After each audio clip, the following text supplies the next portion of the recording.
question I think a lot of parents of teenagers wonder at one point or another. Is my moody, emotional child just riding the wave of those teenage hormones, or is there an underlying mental health issue or mental health concern? The fact is, many of the signs and symptoms of depression, for example, closely overlap that of what we're told can be quote-unquote normal teenage behavior. So what is the line for parents to be aware of? Studio 5 contributor Dr. Liz Hale is joining me. And you say, Liz, you firmly believe that teenagers are often just misunderstood.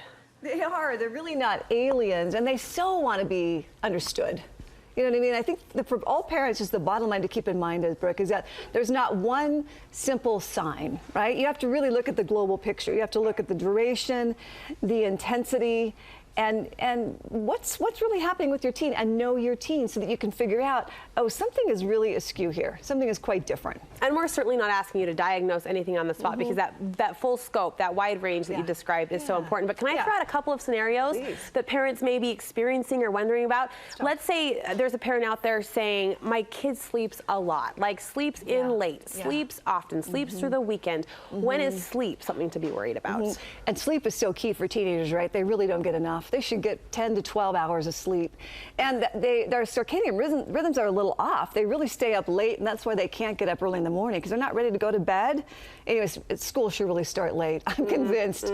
But I think sometimes when they're avoiding activities, that would be an alarm. You know, if they're really hiding away and they say they're sleeping, I would always, if you have any kind of hunch, I would go to a doctor and just rule out something physical. Start there. Why not? Why not? Absolutely. What about the hot and cold of the emotion? A parent might say, gosh, one second my teen is chatting with me over the kitchen counter, they're engaged, they're involved, and the next second they're aloof, they're kind of withdrawn, that hot and cold kind of pendulum swing of emotions. Yeah, you know, especially for girls. I mean, I still have those emotions. You know what I mean? Yeah. So I don't know that we really grow up out of those. But again, I think you kind of just have to hang on and ride that emotion. And what a young woman especially feels, it's real. It might be intensified, but you can listen. She really feels as she's demonstrating. It might be dramatic, but it's real to her. Speaking of that drama, are emotional outbursts to be expected during the teenage years? Like you're talking along, as I described, and one topic can just trigger that emotional outpouring? Yeah, it does. So we've got hormones and we've got the brain development.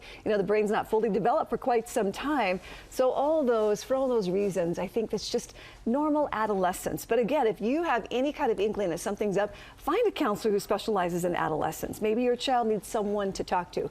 I asked my 15-year-old I see in practice, I said, you know, I just kind of went along as if all teens do this. Why do teens hide out in their bedrooms all the time? She goes, you know, I really don't think all teens do that. If they feel understood, they're not going to hide out quite as often as you think. Because that was another scenario that I thought of, drawing from, you know, personal experience, is they kind of treat that bedroom as a cave. They're kind of withdrawn from family activities. It's a fine line, isn't it? Because they have to pull away from family to individuate, you know, to separate from the family. So that's a really good thing. They want some privacy, but you need to extricate that child from their bedroom, you know, and enforce that they come with you on family activities, that you want them to be a part of your life, and that you do understand them and love them as they are. They really want to be accepted as is. We've got a list of important signs and symptoms. I liked the title of this too, mental digression. Things to watch for if your teen really is dialing back in the wrong direction, that withdrawing, the sleeping too much, the eating too much or too little, if you see a drop in grades, sadness, hopelessness, and of course self-medicating with drugs and alcohol is up there as well. In all of these issues, every situation is going to be different, but you've put together a really handy script for parents. And you say this conversation begins by explaining the brain to them, explaining their own brain function. Yes. You could even start by saying, hey, you know what, honey, Tommy teen, I was watching Studio 5 and they were talking about the adolescent brain and that it is really kind of slow to develop, and actually the fullness of the development isn't until your mid-20s. What you're prone to is excitement and fun. That's the reward center of the brain. What's not yet developed, however, is the brain, part of your brain, the executive functioning or prefrontal cortex that says, maybe I ought not be doing this. Maybe I ought to slow down when I'm speeding in the car. That's not there for them. Maybe I ought not try that drink. It really, not in the moment. You know, sitting with you, they'll say, oh yeah, Mom, I would never get in the car with a drunk driver, let's say. Of course. But what happens is all of that reasoning is lost in the moment. And they care about their peers, they care about how they look, they care about joining in and being a part, not being left out. So just explaining. Yeah, let me just tell you how it is. We hear a lot about the word empathy. How important is empathy in these teenage conversations? I think you can get a child to listen to you when you first tell them, I get you. You know, look, I have been with you from day one, and I can't tell you the times you told me, I do it myself. I do it myself. I'm hearing that too. I bet you are. Yeah.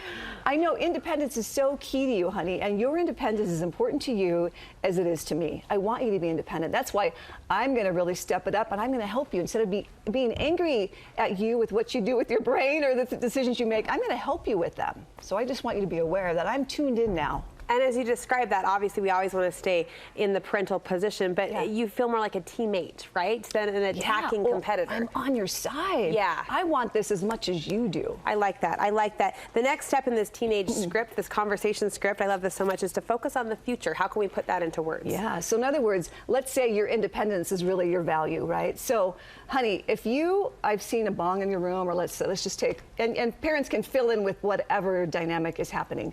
But let's say, you know, with you are trying marijuana. I've seen that, and my concern is that you are going to lose all your adult independence if you continue this way, because you will find one day that you're doing what you don't want to do, that you're living where you don't want to live, you're driving a car you don't want to drive. You will lose all independence, and I don't want that to happen to you. You're helping them see that big picture. The future. This is not going to get you where you want to be. I know it's not. And you have to, as the parent, track those steps for them. Absolutely. Fourth and final, step in this formula is to outline options. So, in other words, because of this, what we're going to do now is, one, you've got some options here, honey. So one is we're going to change schools, so you have a fresh start with a new group of friends. Or two, we're going to involve you in some extracurricular activities, so you're not so available after school.